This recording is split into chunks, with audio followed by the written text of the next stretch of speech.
Graça e paz, irmãos, tudo bem? Hoje é dia de célula e hoje nós vamos falar, temos uma palavra poderosa chamada Receba o Milagre da Ceia, né? Às vezes dê o joinha, compartilhe, comente, se inscreva no canal, ok? Bom, a maior bênção que podemos receber depois da salvação é a cura para o nosso corpo, né? Não tem, tem uma coisa mais terrível na terra do que ficarmos doentes, né? Deus é bom, Ele o ama e deseja o melhor para você.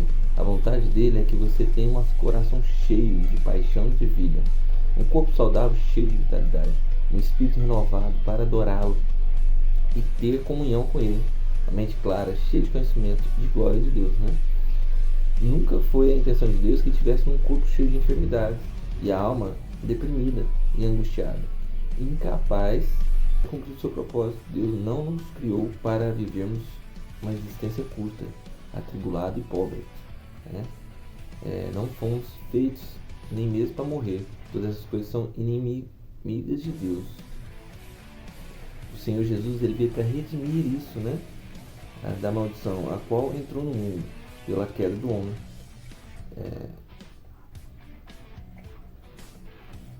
Jesus nunca fez pessoas alguma adoecer para lhe ensinar uma lição espiritual, a fim de trazê-la para mais perto dele, ou para ela aprender a quebrantamento. Ela também não castigou ninguém com enfermidades em ocasião alguma. Ele é o mesmo ontem, hoje, eternamente. Amém? Frequentemente encontro pessoas que ficam meses sem participar da ceia porque estavam doentes. Pergunto por que não pediram a alguém que levasse o pão e o vinho para elas, mas dizem que nem me ocorreu a ideia. Respondesse porque para eles a ceia é apenas um ritual. Não sente que precisam comer do corpo do Senhor. Os primeiros pentecostais, quando o crente ficava doente, faziam com que ele tomasse a ceia todos os dias até ficar curado. Amém?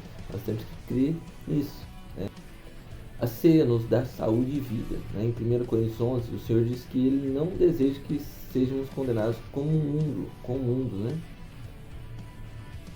O contexto desse capítulo é a ceia do Senhor, portanto, ser condenado aqui não significa ir para o inferno, embora tomar ceia de forma indigna seja errado. Esse ato não pode condenar ninguém ao inferno. O Senhor está dizendo que a igreja deve receber o benefício da ceia para que não sofra o mesmo tipo de condenação que o mundo sofre, baseado no contexto. O que eles estavam sofrendo era fraqueza, doença e morte prematura, né? Paulo estava surpreso que houvesse tantos fracos, doentes e gente que morria, jovem dentro da igreja do Corinto. Eles tomavam a ceia de forma irreverente e indigna, né? Isso não significa que eles eram indignos, mas estavam participando de forma indigna. Você pode pagar por uma propriedade, mas não pode tomar posse dela de maneira indigna. Muitos interpretam de forma errada esse texto e dizem que se alguém participar da ceia em pecado, sofrerá juízo. Mas não é assim que Paulo está dizendo. Não é a pessoa que é indigna, mas a maneira como ela está tomando a ceia. Jesus morreu por gente indigna. Não existe ninguém digno na presença de Deus. Lá em 1 Coríntios 11, 27 ao 30, fala assim: por isso é que comer o pão ou beber do cálice do Senhor indignamente será réu do corpo e do sangue do Senhor. Examine-se, pois o homem a si mesmo, e assim como pão e bebe o cálice, pois quem come e bebe sem discernir o corpo, carne, e bebe juízo para si. Eis a razão porque há entre muitos de vós fracos, doentes, não poucos que dormem. Amém? O Estado diz, era a fraqueza e doença, irmão. Alguns interpretam que a fraqueza, doença e a morte prematura era a disciplina de Deus sobre eles por causa da irreverência da ceia. Mas eu creio que devemos entender isso como um resultado de não estar participando dos efeitos maravilhosos da ceia, por não terem entendido o seu significado. O ato de tomar a ceia indignamente é apenas um sinal de que eles não discernem o corpo de Cristo. O verdadeiro problema é a falta de discernimento, a falta de entendimento. Eles não entendem que é para a cura também. Amém? Precisa discernir o corpo, né? Para discernir, diocrina no grego, essa palavra significa fazer diferença, separar, distinguir, né? Em primeiro lugar, precisamos distinguir o pão na ceia dos outros pães comuns, mas também devemos distinguir a diferença entre o sangue e o corpo, precisamos saber por que o sangue foi derramado, por que o corpo foi partido. Então é interessante que os 3 evangelhos vão nos descritos a última ceia, e na verdade é a primeira. O Senhor disse sobre o pão: tomai e comei isto, é o meu corpo. Nada diz sobre o seu significado, mas sobre o cálice diz: este é o meu sangue dado por remissão dos pecados.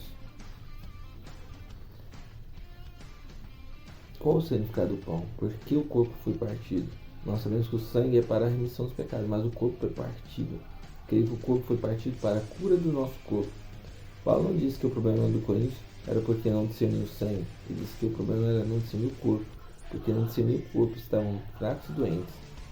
Existem 2 elementos na ceia, porque existem 2 aplicações diferentes. O vinho é para o perdão, mas o pão é para a cura. Amém?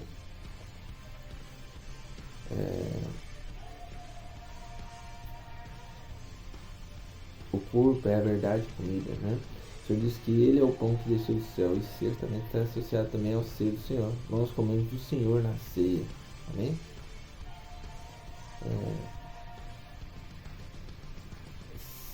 Precisamos ser mais sérios com a ceia do Senhor. O melhor seria termos a ceia semanalmente, mas com isso ainda não é possível. Deveríamos ter a ceia no prédio na primeira semana do mês e depois na célula, ou seja, pelo menos 2 vezes por mês.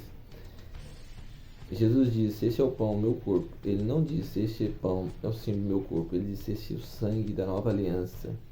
Não exagere nessa questão de simbologia. Há uma grande realidade espiritual na ceia do Senhor.